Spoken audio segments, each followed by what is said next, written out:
Mike slid into my DMs. What you did? It's actually jokes. It's actually jokes when we Mate, we scroll back now. Yeah, And we then, read through it the other mate, day, and it's so so cringy. cringy. You know, like when I don't want to say the things you were saying. Fucking X-rated. That was a bit further into our relationship. We're talking about when we first met. So what was it? Fire emoji, wasn't it? Yeah, so I would like post stories of like myself. You know, I was single at the time. I was trying to get a bit of attention. Was that CD guy? And then Mike would send me like a fire emoji. I would be like, "Oh, you look nice." Well, I'd send about 20 girls a fire emoji, and you just the one that bit. I'm joking. And that's the end of the podcast. Anyway, that's it. Was it a fire emoji? It was a fire love emoji. eyes. Yeah, it was just quite a few. You know. Carry on.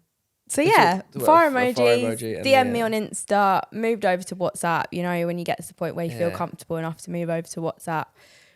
It was actually in the second lockdown, so we couldn't even like go out on a date or anything. I had the perfect stuff because I had loads of gym equipment. I was like, let's go and train over I'll PT you over the field. Yeah, so obviously we was talking about how all the gyms were shut at the time. And I was like, I really miss going to the gym. And he was like, "Oh, why don't we train together?" Yeah, you was on a Courtney Black hype, weren't you? Like yeah, everyone was at that time. Home workout. So then we met up on a field, as you do on your first date. That wasn't a date. Okay. Was it a date? Would you class that as a date? No. I mean, it was the first time we met. First time we met, yeah. And Mike trained me, made me do, you know, the usual stuff like squats, everything that you can see my bum in. Yeah. Kickbacks for the bands. Yeah. Hip thrusters. Yeah. See what your thrust game was like. Yeah.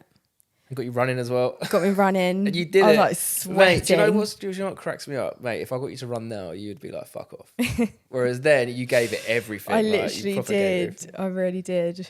I actually remember that first day. It was funny. Remember, was it your nickname? Bunda. Bunda. I was just called Bunda for how long? I don't think your friends even knew my name. They just knew me as Bunda. And my brother. And your brother. Basically, there is a story behind that. Emma, as notoriously, if you follow Emma on Instagram, you will know she's notoriously got a very big, big fat ass. And I mean, she was just called Bunda. Bunda. Anyway, aside from Bunda, then we kept doing that a couple of times, didn't we? We kept meeting up, training together on a field. Times, yeah. And then eventually Mike plucked up the courage to actually take me on a proper date. You have to call it a date at the time because that's all we could do. Yeah, so we went down to Brighton, didn't we? And we got some food on the beach. How romantic. Kind of winged it, didn't I? I was like, yeah, I know, a nice little walk. Just walked anywhere. Yeah.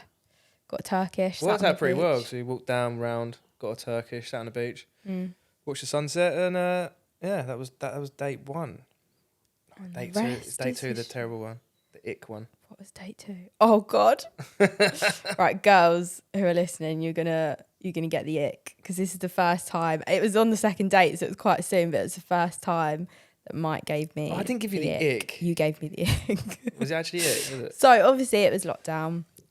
Men had a real struggle because they couldn't get a haircut. So Mike's hair, like if you saw Mike the way that I first met him, you honestly wouldn't even recognise him. He had the biggest mop of hair on his head, and he actually has really curly hair when it's long, so he had these little curls in his hair. It's almost like an opposite catfish, wasn't it? Like, yeah. We might have to, you'll probably kill me, but we might have to insert pic. Producer note. Insert pic of Mike's hair. So yeah, he had this really long hair, and every time I met up with him, he was wearing a cap, obviously to cover up his really long hair because he hadn't had a haircut in so long. And we was in Brighton for the second time, weren't we? Just got food, walking down to the seafront. Very windy day. Not good for Mike with the long hair. So we're walking down, he's got the food in his hands, and this big gust of wind just flew his cap off. Obviously, I hadn't seen his hair yet, so I didn't know it was that long. So his cap flew off, and he just had all this hair like blown into the wind. And then he was running after his cap kept blowing in the wind because it was just blowing away from him. And I was just stood there thinking, Just giving me the ick. No, I'm joking. It wasn't the ick, but you know when just cringy stuff like that happens when you've just met someone. It wasn't the best moment, I must say. No. And then you got your hat back and everything was fine. Was right. And then you got a haircut when we came out. It was a bit windy, wasn't it? What did we get that time? Tortilla, yeah. Banging. It was a bit uncomfortable, though, wasn't it? 'Cause it was so windy and we were just standing down there, just standing in the wind, having a chat.